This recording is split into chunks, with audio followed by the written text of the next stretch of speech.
What's your favorite scary movie? We're now at Jessica Bowden, the neighbor, who is one of those characters that doesn't really have any notable feats and is entirely reliant on scaling.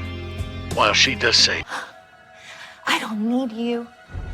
I mean, none of us do. Let's face it, you're kind of past your prime for a final girl. but Sydney laughs this off.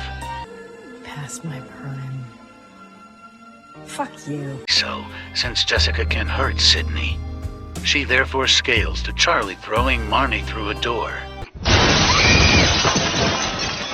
which is 172,564 joules, wall level. As for speed, she sneak attacks Sydney. They grapple. She throws Sid off, knees her while she's dazed, and gets blitzed by her twice before throwing her again. Honestly, much like Carl, it kind of looks like she scales in strength but not speed. But if she does scale in speed, then she'd be faster than Kirby's car like Charlie, which is 55.6 meters per second, subsonic. If not, then she's probably just around athletic human speed for equipment. She has the standard Ghostface Buck 120 hunting knife.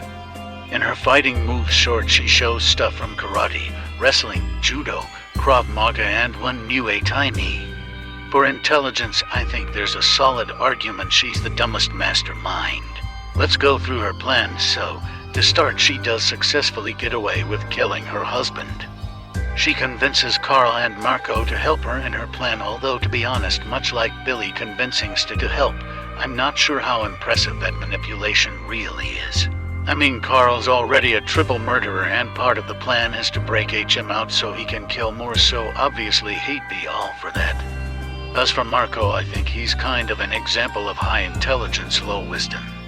He also almost started crying when talking about Carl being dead, so maybe he agreed to this purely for him. She also had the plan to make Sydney think Stu's alive.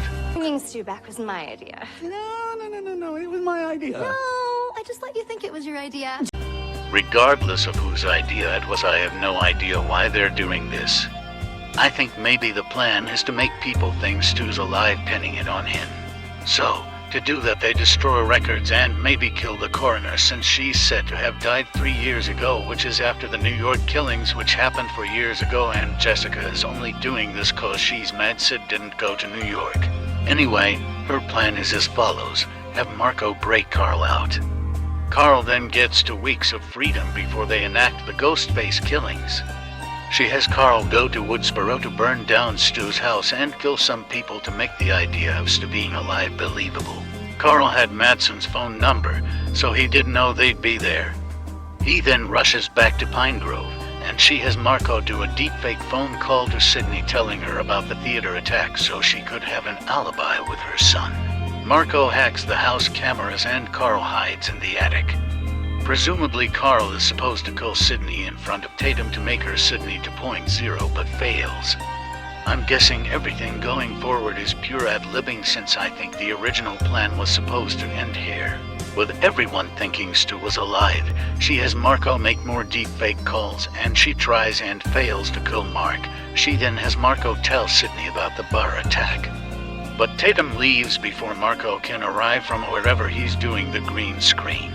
Jessica then goes through with the attack to kill her son, while Marco goes after Tatum, after killing her son and Chloe, but not Chad and Mindy for some reason. She meets up with Marco to catch Tatum, and then they take her to the Evans house for the ending. They then for some reason discard all their efforts to frame Stu and just reveal their identities, making the whole deepfakes to think completely pointless. Because keep in mind that the plan is to kill Sydney in front of Tatum and let Tatum live to be the new Sydney. So, I don't know why they're taking their masks off in front of her, since now they must go on the run or get arrested. To be honest, Stu being alive and them working for him makes more sense, because there's no reason for Stu to be in this film as it currently stands. Oh, by the way, as of making this, the channel just hit 300 subscribers, which is neat. Well, that's everything.